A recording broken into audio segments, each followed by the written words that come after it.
अस्सलामुअलैकुम व्यूअर्स, मैं हूं माहिर नफ्सियात Marwa Tahir. Welcome to my channel. आज हम बात करेंगे कि आईबीएस का एंग्जाइटी और डिप्रेशन के साथ क्या ताल्लुक है। आईबीएस किसे कहते हैं? आईबीएस कहते हैं मैदे के ऐसे मर्ज को जिसमें ज्यादातर आपको खाना हजम नहीं होता, पेट में दर्द रहती है। अगर आप खाना खाएंगे तो आपके पेट में एक किस्म का दर्द उठ के आपको मोशन आएगा, आपका डाइजेस्टिव सिस्टम अच्छा नहीं होगा, ब्लोटिंग रहेगी जिसे हवा कहते हैं। और लेकिन इसका ताल्लुक क्या आपका सिर्फ जिस्मानी तौर पे है या इसका ताल्लुक एंग्जाइटी और डिप्रेशन के साथ है?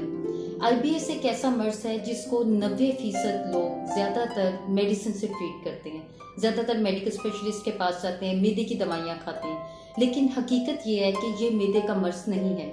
साइकोलॉजिकली जब आप किसी एंग्जाइटी या डिप्रेशन का शिकार होते हैं तो आपको आईबीएस का अटैक हो जाता है। साइकोलॉजिकली जब आप एंग्जाइटी और डिप्रेशन का शिकार होते हैं तो आपको आईबीएस का अटैक हो जाता है। आपका मैदा खराब हो जाएगा, आपके पेट में दर्द रहेगी, इमोशंस लग जाएंगे, बाज़-औक़ात तो नौसिया और वॉमिटिंग भी होती है, दिल खराब, उबाक होना, चक्कर आना। और बहुत से लोगों को ये लगता है कि उनको मैदे का मसला है और वो मैदे की बेतहाशा दवाइयाँ खाते हैं। मेरे पिछले 9 साल के करियर में मैंने आईबीएस के इतने केसेस देख लिए हैं जिनका ज्यादातर 90 से 80% ताल्लुक सिर्फ और सिर्फ एंग्जाइटी और डिप्रेशन के साथ है।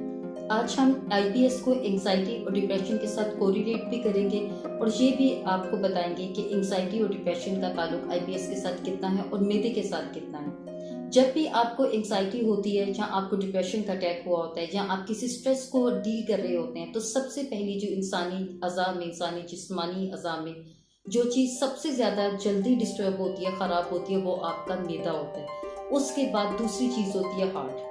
आपका हार्ट रेट तेज हो जाएगा। आपको जब कभी एंग्जाइटी होगी, तशवीश की अलामत होगी। जिन लोगों को डिप्रेशन के अमराज में शामिल होते हैं, जो लोग एंग्जाइटी के अमराज में शामिल होते हैं, उनको इस किस्म के बहुत से मसाइल हो जाते हैं। उनका मैदा अमूमन ख़राब रहेगा।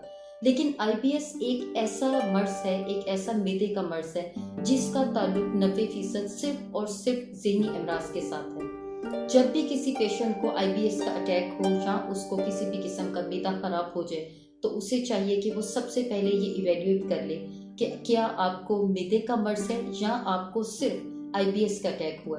आप कम से कम 70 से 75% लोग ये बात जानते ही नहीं है कि आईबीएस का एंग्जाइटी और डिप्रेशन के साथ क्या ताल्लुक है। जब भी किसी पेशेंट को आईबीएस का अटैक हुआ होगा, आपको मैदे के इस मर्ज का अटैक हुआ होगा, तो आपको एंग्जाइटी हो जाएगी।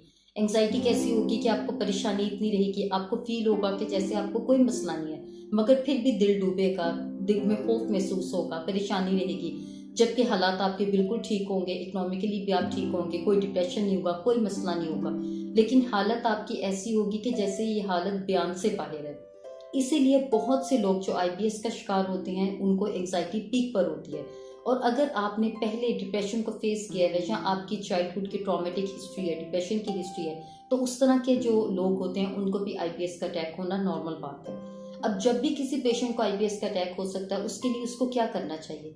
सबसे पहले तो ये देखना चाहिए कि आपको सिर्फ मैदे का मसला है या आपको बाकी आईबीएस हुआ है और उसके साथ आपका दिल तो नहीं डूबता, परेशानी तो नहीं महसूस हो रही, चक्कर तो नहीं आ रहे। इसका मतलब यह है कि आपको आईबीएस हुआ है जिसका ताल्लुक एंग्जाइटी के साथ है।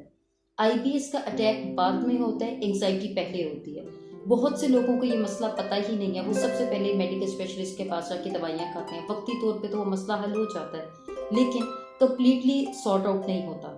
अब आईबीएस को आप खुद कैसे ट्रीट कर सकते हैं? आईबीएस को 70 से 80% लोग खुद ट्रीट नहीं कर सकते। इसके लिए आपको थेरेप्यूटिक ट्रीटमेंट की जरूरत पड़ती है, आपको काउंसलिंग की जरूरत पड़ती है, आपको मेडिटेशन की जरूरत पड़ती है, आपको योगा की जरूरत होती है। और अगर जो लोग आईबीएस को खुद से घर में कोशिश करना चाहते हैं ट्रीट करने के लिए या अपनी हालत को कुछ बेहतर करना चाहते हैं तो वो मेरी योगा की बनाई हुई वीडियो है, उसको देख लें। मैं उसका लिंक ऊपर दे दूंगी, आप उसको फॉलो कर सकते हैं। और इसके अलावा भी अगर आपका ट्रीटमेंट ठीक ना हो, आपको फ़र्क ना पड़े, तो आपको लास्ट में काउंसलिंग और थेरेप्यूटिक ट्रीटमेंट लेना चाहिए। इसके साथ ही अगर आप मुझे हॉस्पिटल में विजिट करना चाहते हैं तो उसका एड्रेस भी डिस्क्रिप्शन बॉक्स में अवेलेबल है। अगर आप ऑनलाइन ट्रीटमेंट करवाना चाहते हैं तो वो भी अवेलेबल है। सारे लिंक, सारे एड्रेसेस डिस्क्रिप्शन बॉक्स में हैं। ज़्यादातर ऑनलाइन ट्रीटमेंट यूरोप, कनाडा और अमेरिका के पेशेंट्स के लिए जो हम जुबान है, जो हिंदी में अपना इलाज करवाना चाहते हैं, ये फैसिलिटी उनके लिए अवेलेबल है। इसके साथ ही अपना और अपने इर्द गिर्द के लोगों का बहुत ख्याल रखिए and don't forget to subscribe, like and share. अल्लाह हाफिज़।